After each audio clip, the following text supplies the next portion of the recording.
এই মুহূর্তে ঢাকা বিশ্ববিদ্যালয় ক্যাম্পাসে আছেন সহকর্মী আরাফাত ইসলাম। তিনি ডাকসুর প্রার্থীদের প্রচারণার খোঁজ খবর রাখছেন। আরাফাত, শেষ দিনের প্রচারণা কেমন দেখছেন আর কি তথ্য আছে আপনার কাছে? প্রচারণায় জমজমাট হয়ে উঠেছে ঢাকা বিশ্ববিদ্যালয় কেন্দ্রীয় ছাত্র সংসদ ডাকসু নির্বাচনের প্রচারণা। একই সাথে হল সংসদ নির্বাচনের যে প্রচারণা সেটিও চলমান রয়েছে। শেষ মুহূর্তে প্রার্থীরা ভোটারদের মন জয় করতে নানা ধরনের প্রতিশ্রুতি দিচ্ছেন এবং ভোটার যারা রয়েছেন তারাও ভেবেচিন্তে সিদ্ধান্ত নিচ্ছেন। বিভিন্ন শিক্ষার্থীদের সাথে আমাদের কথা হয়েছে, তারা যেমনটি বলছেন নারী শিক্ষার্থীদের বেশ কিছু ধরনের সমস্যা রয়েছে, যারা আগামী দিনে এ ধরনের সঠিকভাবে সমস্যাগুলো সমাধান করবে এবং কার্যত যে রাজনীতির যে একটি ব্যাপার রয়েছে, বিশেষ করে আগামী দিনে যাতে হল কেন্দ্রিক যে সকল রাজনীতির যে ব্যাপারগুলো রয়েছে সেগুলো থেকে যারা দূরে থাকবে এমন প্রার্থী তারা পছন্দ করছেন।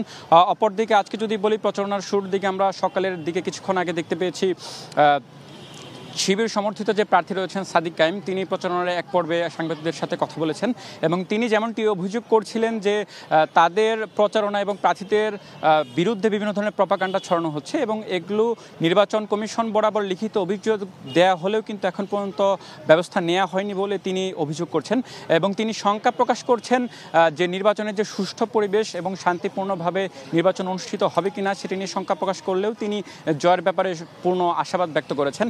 একই সাথে আমি এই মুহূর্তে অবস্থান করছি কলা ভবনের সামনে। পাশে বটতলাতে ছাত্রদল সমর্থিত যে প্যানেলটি রয়েছে তাদের শপথ পাঠ অনুষ্ঠান রয়েছে এবং সব মিলে এখন পর্যন্ত ক্যাম্পাসে শান্তিপূর্ণ এবং উৎসবমুখর একটি পরিবেশ বিরাজ করছে। পরবর্তী বুলেটিনে আপনাকে আরও খবর জানাতে পারবো। কাকলি। দর্শক, জানছিলাম ডাকসু নির্বাচনের প্রচারণার খবর। বান্ডেল থাকলে প্রতি সেনমানিতে টাকা বাঁচবে।